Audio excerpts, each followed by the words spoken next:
Today, we are diving deep into a high-stakes medical puzzle. For decades, it put patients with muscular dystrophy at extreme, sometimes fatal risk during surgery. It's a story about a hidden danger, a serious case of mistaken identity, and thankfully, the life-saving solution that finally solved the whole thing. I want you to just imagine this for a second. A 9-year-old boy is in for a totally routine procedure. Anesthesia starts, and then, out of absolutely nowhere, his heart just stops. And nothing the doctors do can bring him back. This isn't some made-up scenario. It's from a real 1985 case report about a boy with Duchenne muscular dystrophy.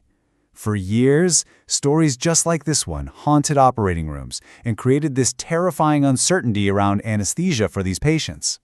So, what on earth was going on? How could a standard, everyday anesthetic be potentially fatal for someone with this specific condition? Well, in this explainer, we're going to uncover the hidden science, we're going to identify the culprits, and we'll reveal the modern playbook that has finally made anesthesia safe. To really understand the risk, we have to start small. I mean, really small.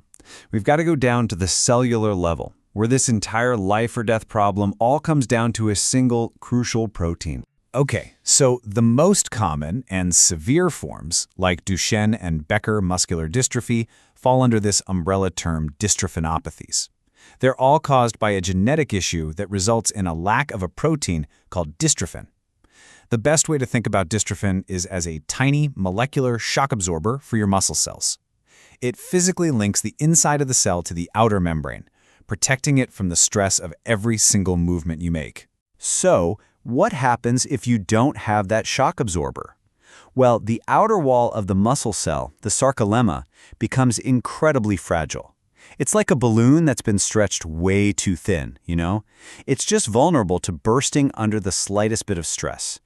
This underlying fragility, this is the absolute key to the entire puzzle. All right, let's leave the cell for a second and head into the operating room, because this is where certain specific drugs can turn that hidden cellular fragility into a full-blown catastrophic crisis.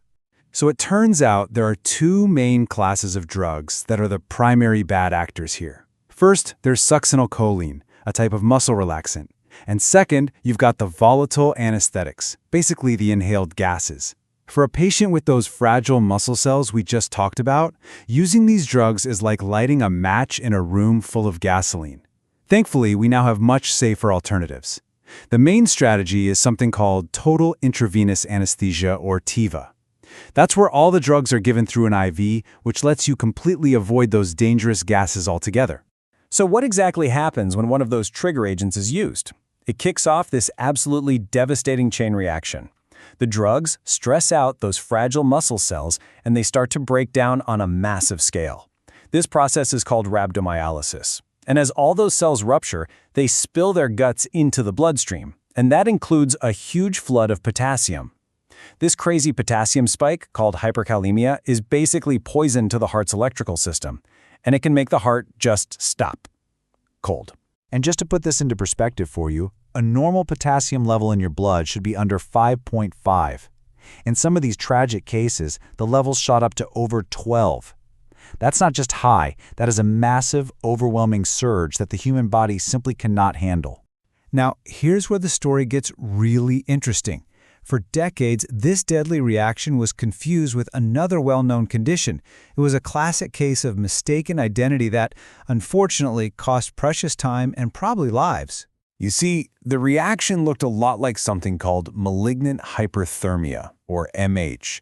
It had similar triggers, some similar signs, so for a long time, the medical world just kind of assumed it was a weird version of MH. But the pieces of the puzzle just didn't quite fit. The question was, is it really MH? And here is the big reveal, the absolute key to solving this mystery. They are two fundamentally different problems. True malignant hyperthermia is a metabolic crisis. Think of it like a runaway furnace inside the muscle cells, just burning out of control, generating insane heat and CO2. But the reaction in muscular dystrophy, it isn't metabolic, it's structural. The cells aren't overheating from the inside, they are literally breaking apart from the outside. And hey, don't just take my word for it. The experts at the Malignant Hyperthermia Association say it themselves. In a true MH crisis, cardiac arrest is caused by this overwhelming buildup of acid in the blood from that metabolic fire. But in the muscular dystrophy reaction, the real killer is the potassium itself. Different problem, different weapon, different path to disaster. Now, it's really important to know that muscular dystrophy is a big umbrella term, and not all types carry this exact same level of risk. Things get a bit more nuanced here. So, let's take the myotonic dystrophies, for instance. The risks are totally different.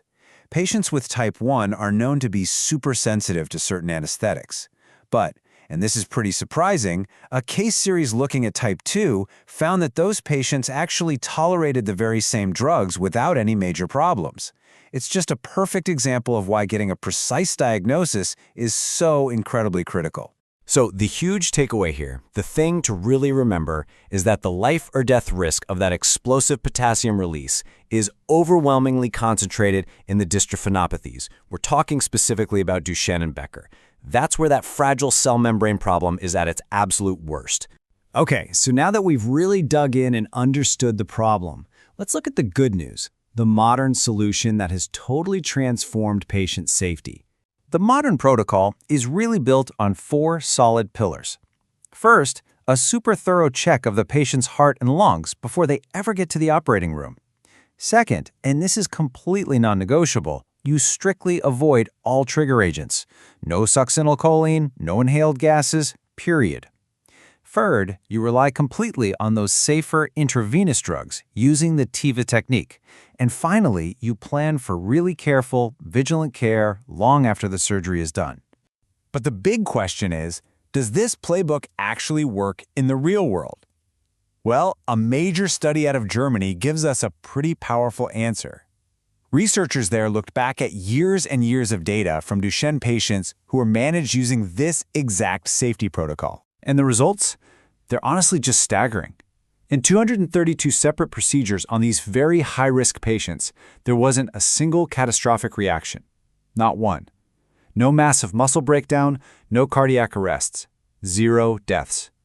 The playbook didn't just work, it worked perfectly. Every single time. And their winning formula? It was simple and consistent. They used a safe intravenous agent, propofol, for the whole thing. They completely avoided all the known triggers. And they planned ahead, knowing that some patients might need extra breathing support when it was all over. It's a strategy of proactive safety, not reactive crisis management. So the crucial point here, the big takeaway, is just so empowering. What was once this terrifying, fatal roll of the dice has been transformed into a manageable, predictable procedure. This is a story about how knowledge and preparation can truly defeat fear. And the future looks even safer. The goal now is to make sure this knowledge is applied everywhere, through new models like the perioperative surgical home. This is where all the different specialists, the surgeons, the anesthesiologists, the cardiologists, all work together as one coordinated team to map out the absolute safest possible path for every single patient. This whole story really leaves us with a provocative final thought, doesn't it? We solve this deadly puzzle by understanding the specific genetic flaw in one group of diseases and then tailoring our medical approach to match. So as our understanding of genetics just keeps exploding, it makes you wonder, how many other medical risks that we currently think of as just unavoidable actually have a simple, tailored solution just waiting for us to discover it?